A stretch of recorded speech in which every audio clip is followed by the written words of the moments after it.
নমস্কাৰ প্ৰিয় দৰ্শক, মম কিটচেনলৈ আপোনালোকক আদৰণি জনাইছোঁ। আজি আমৰ আচাৰ বনালোঁ। ভিডিঅ'টো সম্পূৰ্ণকৈ চাব, ভাল পালে লাইক, শ্বেয়াৰ আৰু কমেণ্ট কৰিব, ছাবস্ক্ৰাইবো কৰিব। এই অমৰাখিনি বৰ উপযুক্ত ধুনীয়া আছিল, কোমলো নহয় বুঢ়াও নহয়। ধুনীয়াকৈ ধুই 4 টুকুৰাকৈ কৰি অলপ শুকুৱাই ল'লোঁ। এতিয়া অমৰাখিনি প্ৰায় 2 কেজিয়ে আছিল। এই 2 কেজি অমৰাত মই 1 কাপ নিমখ দিলোঁ। 1 কাপ নিমখ দি পেলাই গোটেইখিনি ধুনীয়াকৈ সানি লৈছোঁ।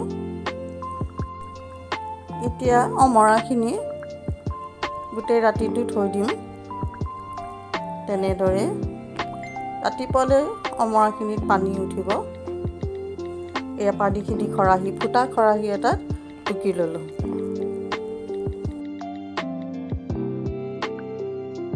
অমৰাখিনি দেখিছেনে? এতিয়া সেইখিনি মই ৰ'দত অলপ এটা বেলাত দি লৈছোঁ।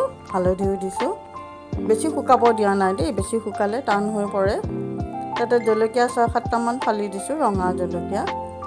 এয়া চাওকচোন কি সুন্দৰ হৈছে। এতিয়া অমৰাখিনি ভিতৰলৈ আনিলোঁ। মছলা এয়া লৈছোঁ চাওক, চব গুটি 6 চামুচ, ধনিয়া 7 চামুচ, কালজিৰা 2 চামুচ, জিৰা 7 চামুচ, বগা তিল লৈছোঁ 2 চামুচ আৰু জনি 2 চামুচ। এইখিনি মই কেৰাহী এখনত ধুনীয়াকৈ ভাজি ল'ম। ধুনীয়াকৈ গোন্ধ ওলাব। এয়া চাওক ভাজি লৈছোঁ।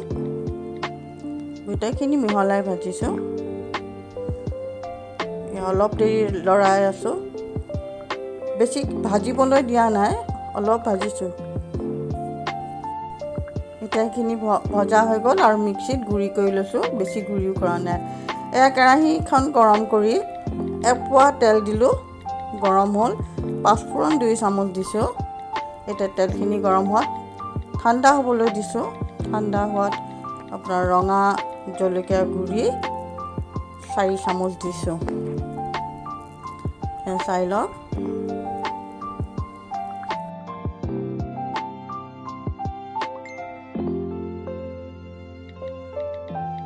মিঠাতেলখিনি ঠাণ্ডা হোৱাত এয়া ৰঙা জলকীয়া গুড়ি দিছোঁ 6-7 চামুচ।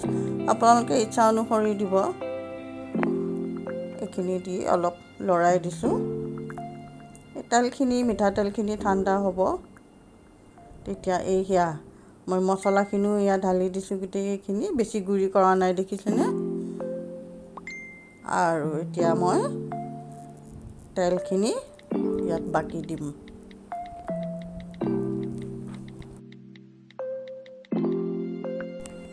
এয়া চাওক, তেলখিনি তাতে একেলগে গোটেইখিনি বাকি দিছোঁ। এতিয়া এটা মই ভিনেগাৰ দিম। আপোনালোকে ভিনেগাৰ দিলেও দিব পাৰে, নিদিলেও কথা নাই। মই ভিনেগাৰ দি থৈছোঁ। অলপ বেছি দিনলৈ ভালে থাকে। ভিনেগাৰ মই 5-6 চামুচ দিলোঁ। আৰু এয়া চাওক, ভোট জলকীয়া দিছোঁ। ভোট জলকীয়া তেল দিছোঁ। সেইকাৰণে মই জলকীয়া বেছি দিয়া নাছিলোঁ। ৰঙা জলকীয়া 6-7টা দিছোঁ।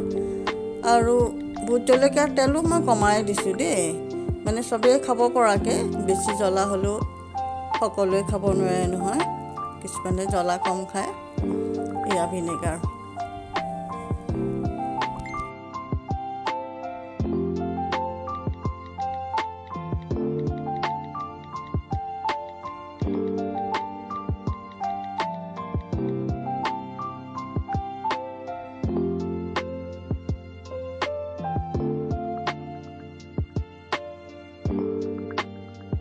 ভিনেগাৰ দিলোঁ। এতিয়া ধুনীয়াকৈ লৰাই লৈছোঁ। তেলো মই বেছি দিয়া নাই। আপোনালোকে তেল বেছিকৈ দিব বিচাৰিলে বেছিকৈ দিব পাৰে। মই কমাই দিছোঁ, মানে মছলাটো ধুনীয়াকৈ লাগি থাকে। এইখিনি গোটেইখিনি ধুনীয়াকৈ লৰাই লৈছোঁ। ধুনীয়াকৈ গোটেইখিনি মিহলাই লৈছোঁ। এয়া চাওক। আৰু তেনেকৈ এৰাতি থৈ পেলাই পিছদিনাখনহে মই বটলত ভৰাইছোঁ। চাওকচোন, বহুত বেছি তেলো নাই, মছলাটো ধুনীয়াকৈ ওলাই পৰিছে।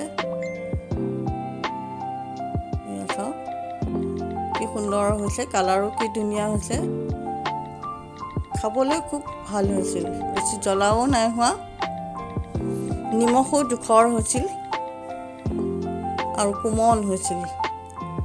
এয়া চাওকচোন কি সুন্দৰ। আপোনালোকেও এনেকৈ বনাই খাবচোন, মোক জনাব, কমেণ্ট দিব। ধন্যবাদ।